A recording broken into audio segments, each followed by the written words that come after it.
kurang setuju kalau dibilang cantik itu mahal, tapi mungkin cantik perlu biaya. Biaya itu adalah usaha kita untuk mau menghargai diri sendiri, mungkin itu lebih tepatnya. Karena cantik juga nggak harus mahal, karena cantik itu kita juga bisa bangun pagi, kita olahraga, kita mandi, berpakaian rapi, itu udah luar biasa buat saya. Jadi habit disiplin itu memang harus dibangun di setiap pribadi perempuan-perempuan. Tidak harus dengan biaya mahal. Nanti bila mana disesuaikan usia, kebutuhan. Lalu kalau mereka sudah manageable, mereka bisa menabung untuk kebutuhannya, karena pasti memang butuh biaya. Tapi buat saya sebetulnya biaya itu tergantung daripada keinginan dan mau menyesuaikan dengan budget ya. Misalkan di ujung bulan mau menyisakan gajinya, itu juga bisa. Tapi lebih kepada disiplin habit sih ya buat saya.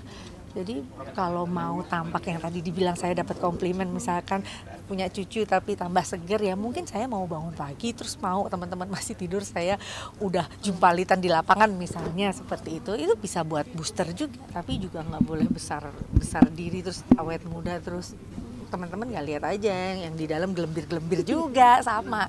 Tapi memang kita punya preventif ya, artinya kita bisa mencegah akan lebih baik daripada mengobati. Jadi saya pikir ya pencegahan itu memang saya mulai dari usia saya 19-an, 20, 21 saya udah mengenal treatment, tidak saja treatment dengan kecanggihan teknologi, tapi treatment seperti jamu, ratus, terus lulur, itu kan juga sesuatu yang memang harus dilakukan. Alhamdulillah mungkin masih sampai sekarang juga semua orang pasti masih melakukan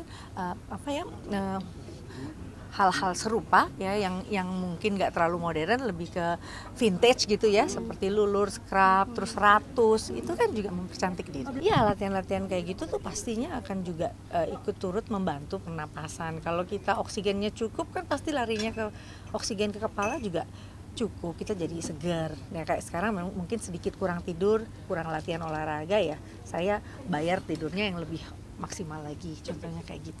Sebetulnya bohong kalau kita nggak profesional ya, saya kan udah 30 tahun di industri, jadi mungkin kalau mengatur jadwal sih saya otomatis aja, seperti saya nyalain keran air gitu. Yang penting pokoknya kegiatan-kegiatan domestik rumah tangga semuanya beres. Yang kedua kalau mau keluar ya izin suami dan lain-lain, aktivitas dan lain-lain, tentu semuanya akan mendukung. Ya, kalau olahraga dan lain-lain ya tentunya setelah doa pagi dan lain-lain olahraga. Terus memang saya sih udah kebiasaan dari lihat nenek saya, terus lihat mama pasti keluar kamar tuh jam 7 pagi udah pada seger, udah mandi, udah pakai lipstick. Jadi saya kebiasaan sama Yuni, sama adik saya tuh dari kecil ngeliat orang tua sama nenek-nenek saya tuh semuanya udah seger gitu. Jadi kita nggak pernah tuh ngelentru atau leye-leye lama gitu, nggak biasa. Jadi itu yang mungkin mendorong saya jadi punya semangat, apalagi sekarang punya cucu, ada lagi anak yang masih kecil-kecil. Nah, jadi saya minta supaya umur panjang, supaya bisa nemenin mereka, itu aja. Contoh budget tuh kayak misalkan saya pergi ke Jerman untuk syuting stem cell, mungkin sudah 2 tahun pandemi nggak melakukan.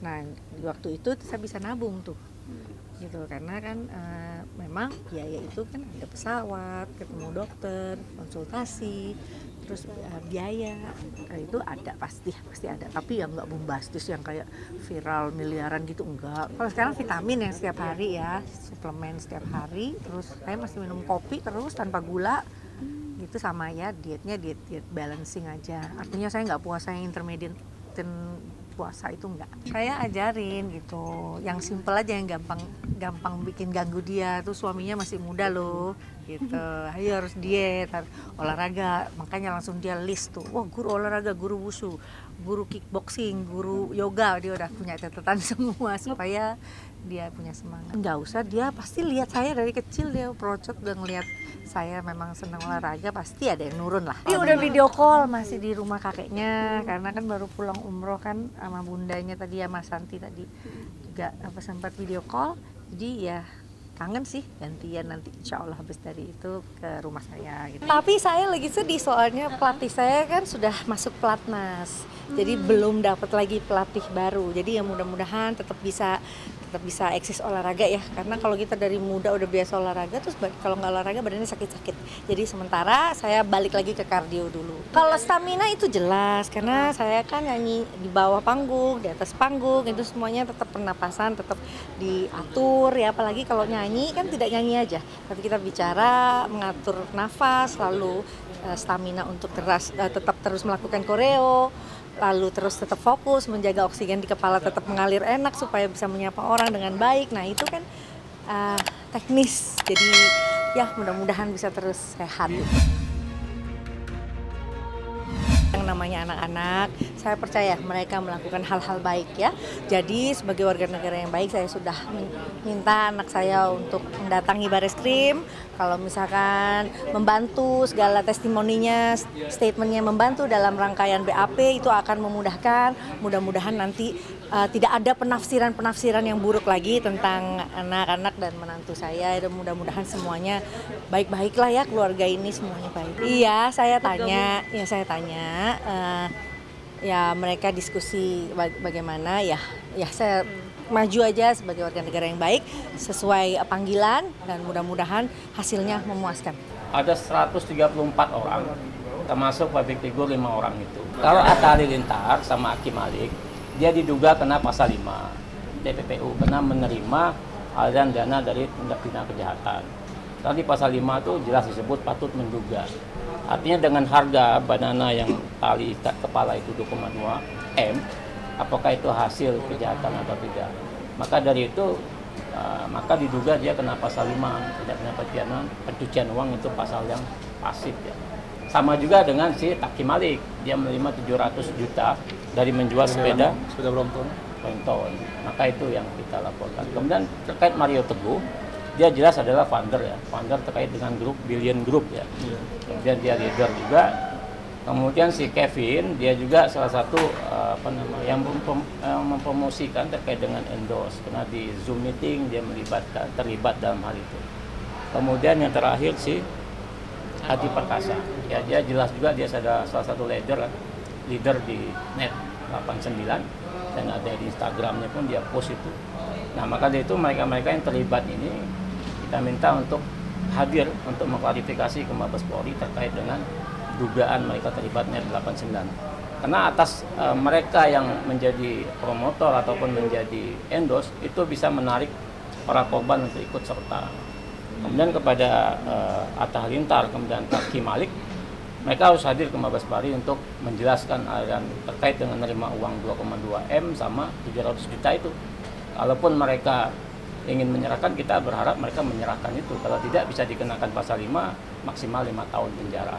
Maka itu harapan kita untuk proaktif. Gitu. 14 hari kerja ya, nanti 14 hari kerja setelah proses ini, setelah itu kita dimintai keterangan, kemudian setelah itu mereka dipanggil. Tapi harapan kita para yang terlapor ini, public figure dan kawan-kawan, sebelum polisi panggil lebih baik mereka proaktif lah, gitu, untuk hadir, untuk menunjuk itikat baik mereka untuk klarifikasi terkait dengan dugaan aliran yang mereka terima 28 M. Ya, itu jelas di video YouTube sudah kita download, kemudian video YouTube, Instagram sudah kita masuk ke CDR, itu sudah kita serahkan sebagai bukti elektronik ya, termasuk dengan gambar-gambar di medsos seperti Adi Perkasa kan ada gambar di Instagram dia menunjuk begini ya, dan dia adalah leader Popes.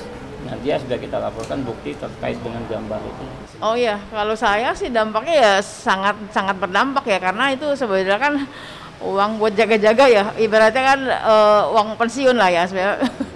Ada jual aset juga, jadi saya pikir saya masuk ke sini kan bisnis ya kan, bisa mendapatkan profit setiap bulan kita bisa ambil ya, seperti itu harapannya ya kan, bisa buat modal usaha sebenarnya. Sebenarnya kalau sudah melihat begini berarti investasi bodong gitu. Kalau saya kan kebetulan ikut yang Supreme, untuk benefitnya kemarin itu kan pembagiannya kan 90-10, 90 buat kami kan 10 buat perusahaan.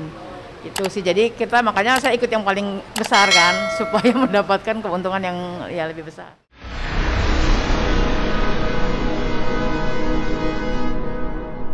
Jadi jangan lupa untuk subscribe Cumi Cumi. Ditekan ya tombol lonceng merahnya.